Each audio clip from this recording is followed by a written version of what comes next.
Lot Ndlovu's memory will forgive me or accommodate me. This is who we are.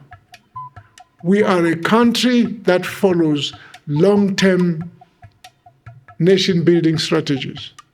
To talk about the man that took the baton from me, and I wish he was here.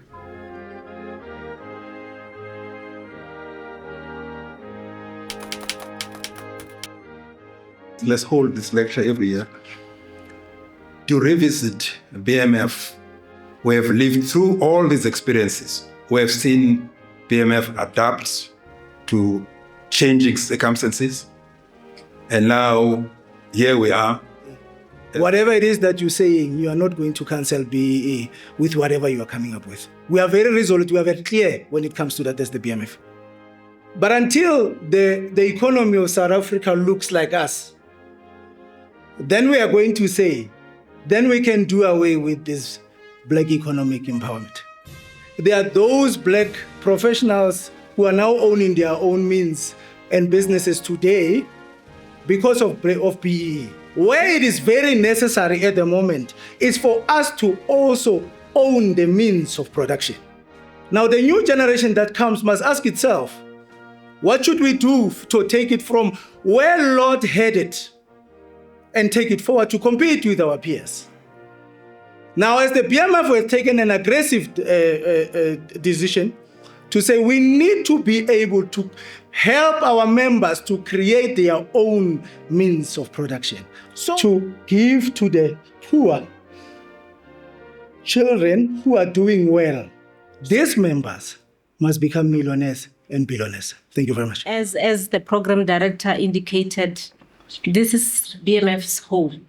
As PwC, I want to end by saying we are still committed. So we're grateful for the leaders of this country, all of them, for the contribution that they are making. When we differ, we appreciate the maturity of the difference, so to speak. I want to raise an issue here of the contributions required from white people in this country. If it wasn't for a white person, we all have a contribution to make. When Mandela brought us together, and instead of continuing with the legacy of supporting each other, opening doors for each other, it was all for myself and my family. The annual BMF Masterclass at the Lot Ndlovu Lecture. Even before he joined the BMF, he would come around and find me. I think about guys like Lot who would come around and say, well, what's up now? What are you working on? The funny part, him and I never fought, not once. They didn't come to ask me to come back. And I've been asking myself, this Lot Ndlovu Lecture, what is it that I have to do to go and say my piece at the Lot Ndlovu Lecture? We are also dispirited. The stuff that is coming out of Parliament, if it doesn't make you feel sleepless, if it doesn't give you boils in your stomach, in your heart, then you are not a South African. This stealing that we are talking about, we're talking billion. I mean, I saw last week, how many cars do you need to drive around? There were more guns than roses at the funeral. And who were carrying those guns? You arrive here with blood and tears and pain.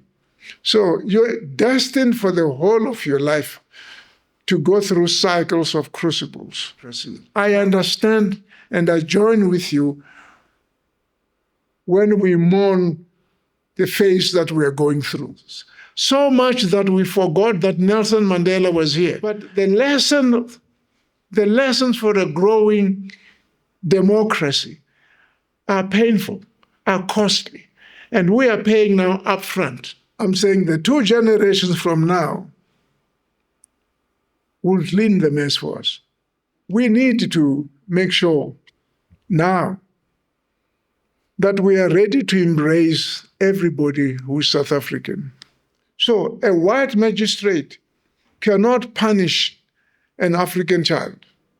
So this kid is playing with his 2 white friends, and he says, "Ik is Afrikaan." I am African. But he was speaking the patois the Dutch slang that gave birth to Afrikaans. If you don't believe me, go and look at the book by Herman Giliomi called The Afrikaners. So in essence, the day that we come around to embrace our white Africans, right? And the day they start letting go something called Afrikaans culture, Afrikaans language, and they speak the same language that all of us speak. But anyway, 75% of Africans, Black Africans, speak Afrikaans. So there's nothing new there. We only revolted when they turned it against us to say, we must be taught in Afrikaans. And we said, this far and no further. But going forward, one of the challenges we face as a country comes when we embrace everybody who is a South African, born, bred, and buttered. Or is that peanut buttered? The day that we don't see whites, we don't see black, we don't see whatever, the day we come around that, that's when the true South Africa walks straight out there. For now, my generation, is very badly damaged by apartheid. You know, if you see an accident, when you run upon an accident, you go and look, you say, oh no, it's a white guy. You leave, right? You hear people were fighting there, and you go and look.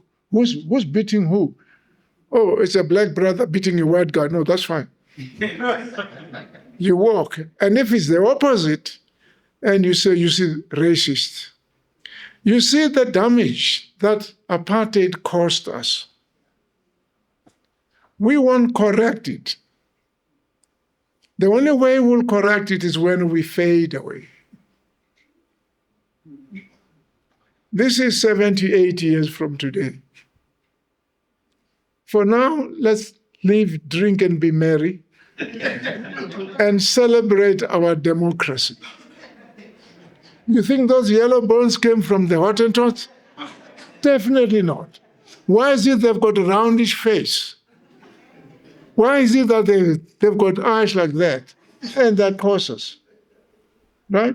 So as a country, as a real estate, there isn't another that matches South Africa. Yeah, and other social imbalances, inequities that continue to damage our country, our well-being, and so forth. I understand that what you're talking about is short-term. What I'm talking about is what Nelson Mandela agreed. This country, unlike many other countries, is driven by the notion of cathedral-minded thinking. Look at what exactly defines us as an outlier country. What are the elements as a people? And I've shared with you some of those things. But going forward, the people that are in this room, and the many others that are out there, it's our responsibility to capture, frame, and publicize the brand of leadership that comes out of this generation of Mandela. We owe it to the rest of Africa to define who we are. But above all else, we owe it to Africa first to tell them the leadership style that we have developed to help steward our democracy. I call it outlier leadership. And in the memory of and courtesy of Lot Ndlovu Ndlovu, thank you very much.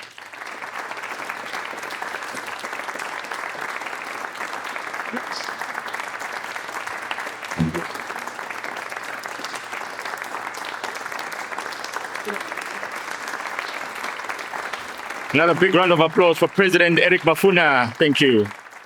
The day we lost to Kacheni, I was in the ward with Susan nabantwana baka Kacheni bonke. I will never forget that memory. We want to see the people behind this event. They're outside. Thank you very much for your dedication and hard work behind the scenes. I'm sure we can all see that this was properly executed, and each one of us has a role to play in shaping the future that we desire. Thank you for being part of this important evening. May the legacy of the Lot Ndlovu continue to inspire us to lead with heart, vision, and unwavering integrity. Thank you and good night.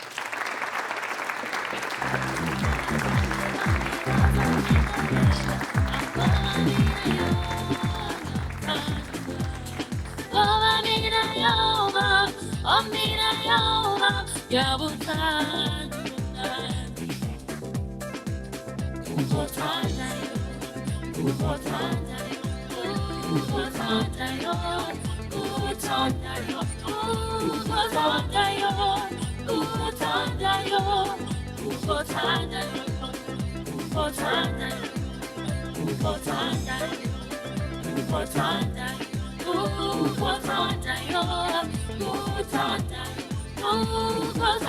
yo,